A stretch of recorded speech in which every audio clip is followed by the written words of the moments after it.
د لوی او مهربانه خدای په سپېڅلي نامه درنو لیدونکو سلام. د نن ورځ خبرونو ته ښه راغلاست. نن دوشنبه د 1403 کال د چنګاښ میاشتې 4مه نیټه ده. په پیل کې هم د مهمو خبرونو سرټکي.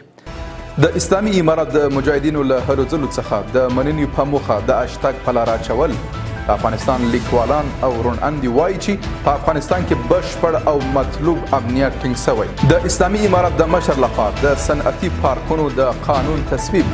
په دې وروستیو کې زر صنعتي شرکتونو د صنعت او سوداګرۍ له وزارت څخه جوازونه ترلاسه کړي او په امریکا کې د ډزو په پیښه کې د 14 کسانو ټپي کېدل. تیر کال په دغه هیواد کې د وسلو له امله تر 40,000 ډېر کسان وژل شوي. زه محمد صادق فروتن یم. د هم بشپړ خبرونه. نن د افغانستان یو شمېر روڼ اندو او لیکوالانو په پراخه کچه په ټولنیزو رسنیو کې یو هشتګ خپور کړ او په ورته وخت کې د اسلامي امارت د مجاهدینو لخوا د امنیت د تأمین ستاینه وکړه. دوی وایي چې د افغانستان مجاهدین او اتلان په خپلو شپنیو او ورځنیو هڅو سره توانېدلي چې په افغانستان کې بشپړ او غوره امنیت ټینګ کړي. د صنعت او سوداګرۍ وزیر نورالدین عزیزي د دغه وزارت په همکارۍ د خصوصي سکتور او مرسته کوونکو ډونرانو اقتصادي ناسته کې وایي چې د امیر المؤمنین حفظه الله له لوري د صنعتي پارکونو قانون تشریح شوی او نږدې راتلونکي کې به د صنعتي پارکونو د ځمکو ویش بهیر پیل سي.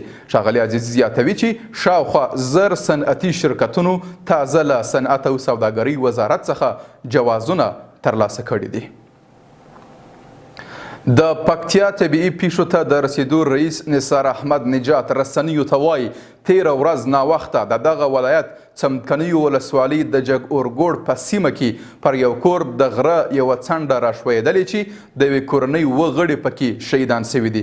ښاغلی نجات زیاتوي چې په شهیدان سوو کسانو کې 2 ښځې او 15 ماشومان شامل دي. هغه همداراز وایي تیره ورځ د پکتیا په څمکنیو ولسوالۍ کې هم یو ماشوم سیلابي اوبو وړی او وفات شوی دی. او په پای کې یو شمېر رسنیو د امریکا امنیتي مسؤلینو له قوله خبر ورکړی چې د امریکا الباما ایالت په مونتګومري ښار کې د میلمستیا پر یوه جشن د وسلوال برید له امله 14 تنه ټپیان شوي دي.